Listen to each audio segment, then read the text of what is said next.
Hi, Michael Balesta here. Hope you're having a good day. Time to check out what is going on thanks to the Cleveland Browns, NFL, NBA apps, and websites. The Cleveland Browns were listless, committing mistake after mistake, losing in Foxborough, Massachusetts, 27-13 to the New England Patriots. The score ended up closer than what it really felt like. That's because the Browns were their own worst enemy, particularly in the first quarter. You would not have known that Cleveland had played last 2 weeks ago, and New England came off a Monday night game. The Browns deferred to the second half, giving up a first down on the opening New England possession. Cleveland threw 3 straight incompletions, which was not smart football, considering that the idea should have been to run the ball and shorten the game. The Patriots ran Sony Michel. Then 2 plays later, Tom Brady found Philip Dorsett on 3rd and 6 for 33 yards. Eric Murray and Greedy Williams tackled Michel for a loss on 2nd down. Unfortunately, Julian Edelman got free over the middle on 4th and 7 as New England chose not to kick a field goal in treacherous conditions.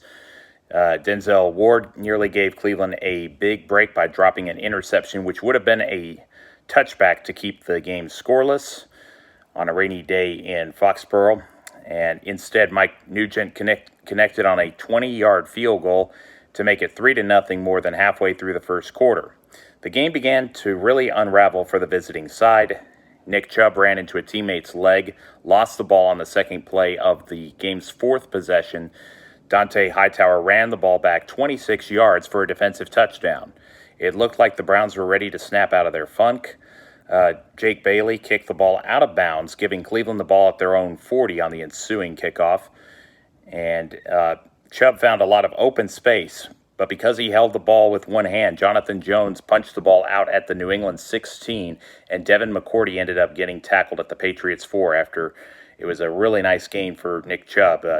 Looked like he, for a moment there, might go all the way, but he didn't, and lost the ball. New England recovered, and then Myles Garrett stopped Michel for a loss of 1 on 1st down on the next series. Dorsett came up with another clutch catch on a 3rd and 6 play to move the sticks. Cleveland did get off the field defensively, but Bailey had a good punt, forcing the Browns' offense to go 79 yards. Baker Mayfield made a poor decision, throwing the ball right to Lawrence Guy, and then Jarvis Landry was the intended receiver, but nonetheless, another turnover, setting up New England 11 yards from pay dirt. The Patriots didn't waste much time as Brady found Edelman on 2nd down for an 8-yard reception, and it was 17-0 with more than 13 minutes played, following the touchdown. On the next series, it started at the Cleveland 32. Chubb gained 16 yards. He then gained a dozen on the very next play. A false start on Pharaoh Brown and a holding penalty by Joel Bitonio derailed the drive. Jamie Gillen pinned New England inside the 15. The field position did prove to be important because on 3rd and 6, Murray sacked Brady on New England's next offensive possession. Dontrell Hilliard muffed the punt, but Tavere Thomas was in position to recover the ball for Cleveland, and this would be the 6th drive for Cleveland, and it was the most effective. The Georgia running back gained 6 on 1st down. Then Baker found Jarvis for a baker's dozen. Odell Beckham hauled in a pass for 7. Then Chubb got carries of 6 and 1. That set up the play action as Mayfield found Demetrius Harris for a 21-yard touchdown.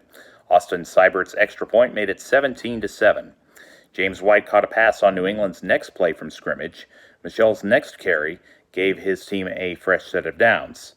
Later, Brady went back to Edelman for a gain of 23 yards. And on 4th and 4, once again, the Patriots bypassed a field goal try, converting 4th down on Mohamed Sanu's 4th down conversion.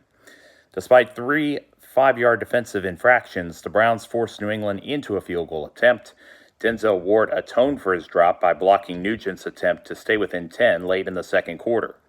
The good news was that Cleveland did not leave any time for the Patriots to get the ball back and do more damage, but Adam Butler sacked the Oklahoma quarterback after third-year player Justin McCray committed a false start penalty on the prior play. The teams went to the dressing room, then the Browns went on a 12-play drive. Mayfield found Landry for a 26-yard play following the touchback. Nick Chubb got the ball 5 consecutive times, getting the team inside the New England 30. He would get a chunk of yardage by getting 12. The Patriots defense slowed him down. Then Jamie Collins sacked Mayfield. Collins has had 12 tackles in the game. Seibert made his kick from 38 yards away to make it a one-score game. Defensively, they almost got off the field, but on 3rd and 10, Tom Brady threw a screen pass to James White, and he ran it for 59 yards before Justin Burris tracked him down. Rex Burkhead and Sony Michel got the next 2 carries, setting up a Brady pass to Edelman for a 14-yard touchdown. Both teams punted on their next series. Olivier Vernon did record a sack of the New England quarterback.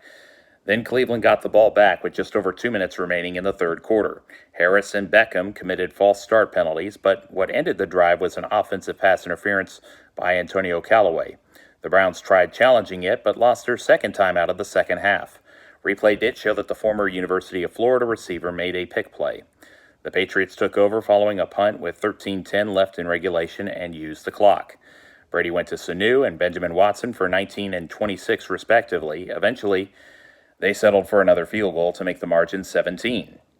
Jarvis Landry did get injured, but continued in the game on the next Cleveland set. And then Rashard Higgins was called for offensive pass interference 2 plays later, which looked subtle at best, but it was called.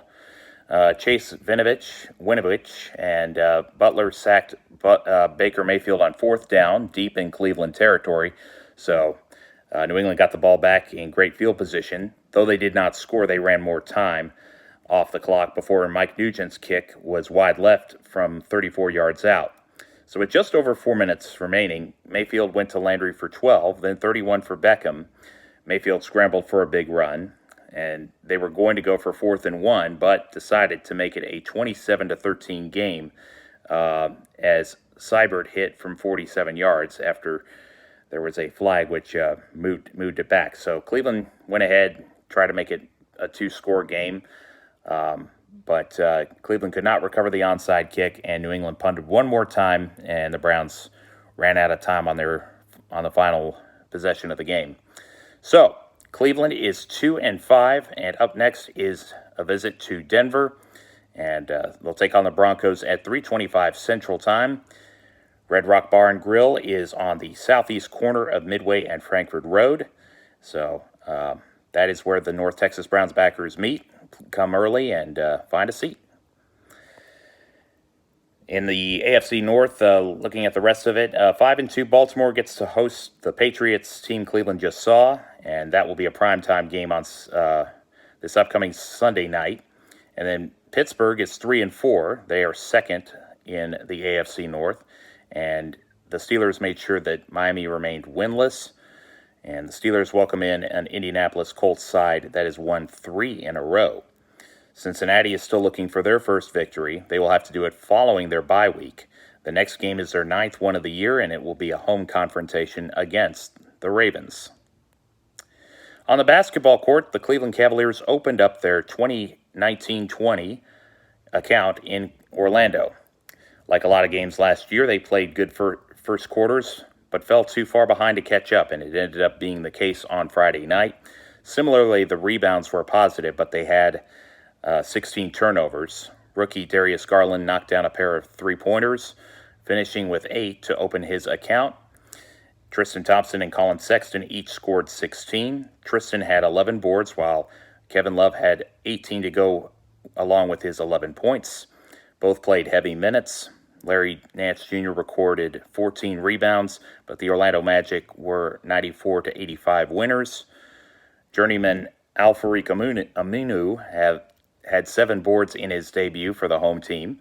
Terrence Ross provided 10 points. Markelle Fultz scored all of his points inside the arc, finishing with a dozen. Evan Fournier also had a good stroke, making 7 of 13. Nikola Vucevic led the winning side, making half of his 16 attempts. He scored 21 points and pulled down 10 boards. Things were much smoother for the Cavaliers Saturday night against the Indiana Pacers. They shot 50% from the floor, were a +8 on the glass. Defensively, they won in the steals and blocks categories. Cleveland led by as much as 24 points early in the third quarter and never trailed after the infant stages of the second 12 minutes. Veterans Love and Thompson both were very productive. Kevin was 1 assist shy of a triple-double at 21, 13, and 9. Meanwhile, Thompson was a plus 23 while on the court, recording 3 blocks to go along with his 25 points and 13 rebounds. As for Indiana, Malcolm Brogdon shared the ball well and had no problems finding the range inside and outside. He scored 30 and had 10 assists.